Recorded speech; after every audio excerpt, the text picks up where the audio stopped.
नमस्कार, hello everyone. This is पूजा इनके पार Paris और ऑल एक्सेस एडमिशन। अगर आप सोच रहे हैं कि जो previous year PYQ CSR net में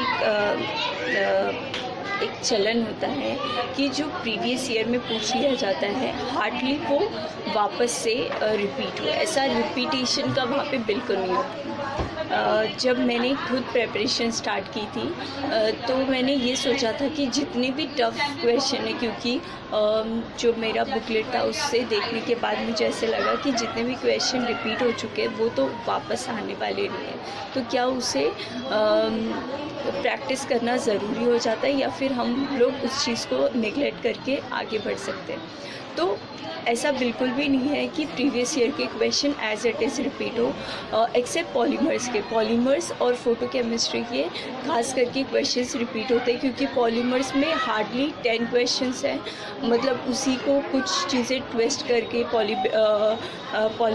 PDI क्या होता है, पॉली डिस्पर्सिटी इंडेक्स क्या होता है, एवरेज मॉलिक्यूलर वेट निकालना हो या कुछ लॉस है, जो इक्वेशंस हैं वो एज इट इज़ पूछे जाते हैं। उनमें कोई भी चीज़ रिपीटेशन जैसी नहीं है। फोटो केमिस्ट्री में भी कुछ ऐसे रिएक्शंस हैं जो विथ रिएजेंट वापस से पूछ लिए जाते हैं। तो ये चीज़ को एक तरफ करिए कि PYQ एज इट इज़ पूछे जाते हैं, लेकिन हाँ लेकिन बहुत ज़रूरी होता है, क्योंकि जब आप असाइनमेंट सॉल्व करते हैं या आप किसी टेस्ट सीरीज़ को ज्वाइन करते हैं या फिर जो क्लास टेस्ट होता है उसमें PYQs जो होते हैं ना वही इम्पोर्टेंट रोल प्ले करते हैं। तो मैं सिर्फ एक यही रीज़न है कि मैं हमेशा कहती हूँ कि आपको कोई बहुत ज़रूरी नहीं है कि आप अपना सिलेबस ना पूरा करके आप सिर्फ़ और सिर्फ क्या करें कि टेस्ट सीरीज़ साथ में टेस्ट सीरीज़ ज्वाइन कर ले। बहुत सारे हैं सो कॉल टॉपर्स जो आपको ये कह देंगे ना कि आप तुरंत ही एक काम करिए, आप टेस्ट सीरीज़ ज्वाइन कर लीजिए, सिलेबस तो होता रहेगा। ऐसा बिल्कुल नहीं, आप अपना सिलेबस पूरा करिए। जब मैंने जे केमिस्ट्री ज्वाइन किया था तो मैंने सिर्फ फिज़िकल ज्वाइन किया था and recently I join for the inorganic also. And Maharashtra set जो एग्ज़ाम होता है उसके लिए मैंने टेस्ट सीरीज़ भी परचेज़ किया है, क्योंकि आपका फ़िज़िकल केमिस्ट्री जो स्टार्ट होता है थर्मोडायनेमिक्स, केमिकल काइनेटिक्स, उसके साथ साथ सॉलिड स्टेट केमिस्ट्री तक वो पूरी ही चीज़ें मेरी हो चुकी है फिज़िकल। तो इसलिए मैंने टेस्ट सीरीज़ ज्वाइन की हुई है महाराष्ट्र सेट की। आपको महाराष्ट्र सेट में किस तरह पेपर होते हैं वो मैं किसी अलग वीडियो में बताऊंगी। आप स्टेट के भी एग्ज़ाम्स दे सकते, कोई ऐसी बात नहीं है कि रूल हो कि हम यही एग्ज़ाम देंगे।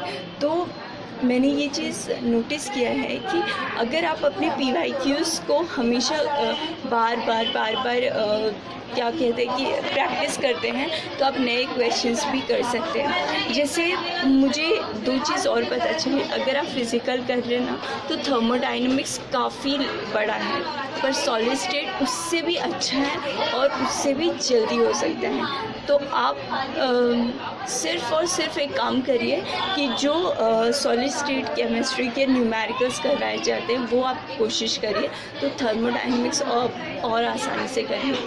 देखिए, एक रास्ता होता है। जब मैं दिल्ली में थी तो हमें ना एक बात सिखाई जाती है, अगर आप YouTube पे भी सर्च करें मृणाल पटेल सर की इकोनॉमिक्स की बैच हमेशा एक नंबर होती है। अगर इकोनॉमिक्स का आपको भी नहीं आता ना तो भी वो इतना चीज़ बता देंगे कि आप इकोनॉमिक्स में UPSC में आप इकोनॉमिक्स करके आएंगे। तो कुछ भी मत पढ़िए जो मतलब कुछ भी वैल्यू ना रखे कि हाँ ठीक है ये भी ले लूँ, कुछ नहीं होने वाला है। आप PYQ करिए, सिलेबस करिए, दैट्स इट। इसके बाद आप बहुत अच्छा GRF, कम से कम आपका GRF तो हो ही जाएगा। मैं ये 100% कह सकती हूँ कि मैं कह सकती हूँ, मतलब आप सोचिए आप बहुत अच्छे से, क्योंकि मैं खुद जब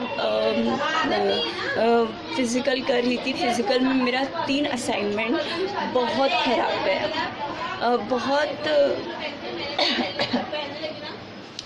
बहुत ख़राब, मतलब बहुत ज़्यादा ख़राब, कि मतलब मैंने वो पूरे पढ़े हुए थे लेकिन मुझे बिल्कुल भी अटेंड करने नहीं आया। मुझे समझ ही नहीं आया कि क्या उन्हें मतलब यूनिट कन्वर्जन एक पॉइंट होता है, सीधे सीधे आप अगर जे केमिस्ट्री ज्वाइन करेंगे तो वहाँ पे कुछ चीज़ें ना आपको एकदम अच्छी बताई जाती है कि कहाँ आपको डेरिवेशन करना है, कहाँ पे फिज़िकल सिर्फ और सिर्फ डेरिवेशन एंड न्यूमेरिकल्स के इर्द गिर्द है। तो जैसे ही आप डेरिवेशन बहुत अच्छा कर लेते हैं, क्योंकि वहाँ पे ना ये भी कहते हैं कि जो हमारी ये सब्जेक्ट है CSR नेट, वहाँ पे आपको एक तरीके से कैलकुलेटर मिलता है, पर उस कैलकुलेटर को यूज़ करना भी एक बहुत बड़ा टास्क होता है, जिस टास्क को आप बहुत मुश्किल से ही आई थिंक आप कर भी पाएंगे। तो मैंने ये बात खुद ही ऑब्ज़र्व की कि जिस चीज़ में बहुत ज़्यादा मेहनत लग रही है उससे बेटर है कि हम डेरिवेशन को बहुत अच्छा कर लेते हैं। लेकिन ऐसा नहीं होगा, आपको डेरिवेशन एंड न्यूमेरिकल्स में से किसी एक को ऑप्शन नहीं कर सकते अगर आप फिज़िकल और इनऑर्गेनिक दोनों को अपना बेस समझ के जा रहे हैं, आपको दोनों ही अटेंड करना पड़ेगा। तो इस वजह से मैंने बहुत ब्लंडर किया केमिकल काइनेटिक्स में, स्टैटिस्टिकल थर्मोडायनेमिक्स में, और मेरा ग्रुप थियरी भी काफ़ी ख़राब ही गया। बट ग्रुप थियरी उतना नहीं ज़्यादा ख़राब किया जितना मैं जा सकता है। लेकिन when I call to my friend and she's Delhi, तो उसने मुझे एक बात बोला कि कोई ज़रूरत नहीं है तुझे, क्योंकि मई में मेरा UPSC का एग्ज़ाम है, एंड उसने मुझे बोला कि जून में तुझे एग्ज़ाम दे करके रिटर्न होकर आना है, तो इतना ज़्यादा टेंशन मत ले कि क्यों आपका क्लास टेस्ट में या असाइनमेंट में आपका अच्छा एग्ज़ाम नहीं आ रहा है। और शायद इसीलिए मैंने अपना महाराष्ट्र सेट का जो टेस्ट सीरीज़ होता है मैंने ज्वाइन नहीं किया, क्योंकि जब उसका रिज़ल्ट ही कुछ नहीं निकलने वाला है तो उसे करने से कोई फ़ायदा नहीं। एंड इनफैक्ट जे केमिस्ट्री में आप एक भरोसे के साथ, एक फेथ के साथ, एक बिलीव के साथ आप जाइए, आप देखेंगे आपको वही मिलेगा जो आपको चाहिए। बट हाँ, कुछ चीज़ें अपने आप, देखो कोई भी चीज़ आपको कितना भी देता रहे, लेकिन ये आपके ऊपर है कि क्या आप उसे लेने के लिए तैयार हैं, क्या हर वो चीज़ वैल्यूबल है, क्या उस हर एक चीज़ को आप अपनी माइंड में, अपने अनकॉन्शियस माइंड में स्टोर कर सकते ताकि वो एग्ज़ाम के समय बाहर निकल जाए। अगर ऐसा नहीं हो पाता तो उसे जस्ट इमीडिएटली डिक्लाइन कर दीजिए। इसीलिए शायद जे केमिस्ट्री में बुक्स जो है ना वो बिल्कुल नहीं है, आपको अपने आप से ही खुद से प्रिपरेशन करनी है। वो कोई आपको ये डाल कर नहीं देंगे, वो पढ़ाते जाएंगे जो आपको लगता है कि yes it is important, I have to catch it, write it down, and आप उसे लिख कर रिवाइज कर सकते हैं। बट एट अनदर हैंड ये आप ही के ऊपर है कि आप क्या चीज़ छोड़ दे रहे हैं, what you skip, and if you skip can you besides it, या आप उसके बिना अपने आप को इम्प्रूवमेंट कर पाते कि नहीं। ये कुछ चीज़ें थी जो मैं आपके साथ शेयर करना चाहती हूँ, और यही चीज़ें मैंने 1.5 महीने में जे केमिस्ट्री से सीखी कि कैसे अपने आप को बहुत इम्प्रूव कर सकते हैं। क्या हमने जो पढ़ा है, जो फिज़िकल में मेरे चैप्टर्स हो चुके हैं, क्या वो उतनी अच्छे तरीके से हो गए कि मैं उसके बाद बिल्कुल भी जो आपका वहाँ पे, हाँ 75 मार्क्स का आपका सिर्फ फिज़िकल रहता है, तो आप सोच लीजिए अगर 75 आपका फ़िज़िकल है और 20 मतलब अगर आप 10 मार्क्स का 10 क्वेश्चन अगर एप्टीट्यूड का ले रहे हैं तो क्या ये आपका हो गया 10 मैं लेती हूँ, 20 आप नहीं कर पाए तो 10 तो बिल्कुल ग्राफ होते हैं, कहीं पे कॉमन सेंस होता है, कहीं पे आपको देख करके बताना होता है कि कौन सी चीज़ कहाँ पे चेंज होने वाली, अलजेब्रा, ट्रिग्नोमेट्री, कुछ भी ऐसा करके आप शायद उस चीज़ को कर लेंगे। तो 75 तो ये 85 एंड 85 के बाद आपका 70 या 75 मैं समझ सकती हूँ वो भी होगा, तो आप कितने अच्छे से अपना GRF पूरा कर सकते हैं।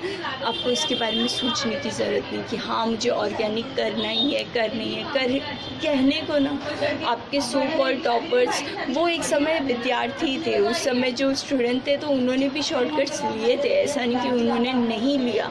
हमने कोई शॉर्टकट्स नहीं लिया, हम तो यही करेंगे, ऐसे ही करेंगे, ऐसा नहीं था। उन्होंने भी जो चैप्टर्स उनको अच्छे लगे उन्होंने किया, जो नहीं अच्छे लगे उन्होंने जस्ट उसको एक तरफ रखा और आगे बढ़ गए। अगर आपको करना है, अपना पूरा सिलेबस पूरा करना है, तो आपको कुछ न कुछ टफ डिसीजंस लेने होंगे सो दैट आप अपने जीआरएफ को ला सके। एंड जीआरएफ अगर आप ऑर्गेनिक इनऑर्गेनिक कर ले रहे हैं तो मैं आपको सामने से कह रही हूँ कि आपका बिल्कुल जीआरएफ हो जाएगा।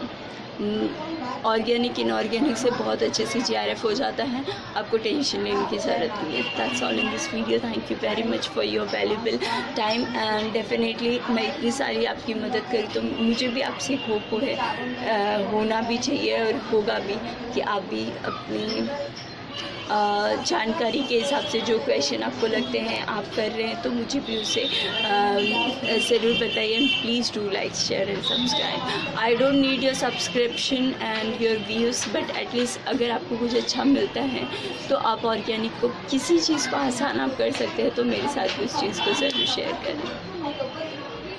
And here one more thing, अगर आप पता है मेरी बात सुन करके भी कुछ इसका बहुत छोटा निचोड़ निकालना चाहते तो मैं यही कहूँगी कि आप सिर्फ और सिर्फ अपना और प्रीवियस ईयर में जितने भी एप्टीट्यूड है उसे कर डालिए।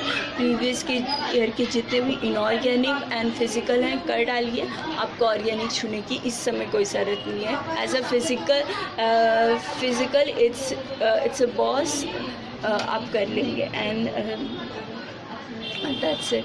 ऑर्गेनिक मैंने खुद किया हुआ है एमएससी ऑर्गेनिक केमिस्ट्री, और मुझे नहीं लगता कि बहुत इम्पोर्टेंट चीज़ कोई है।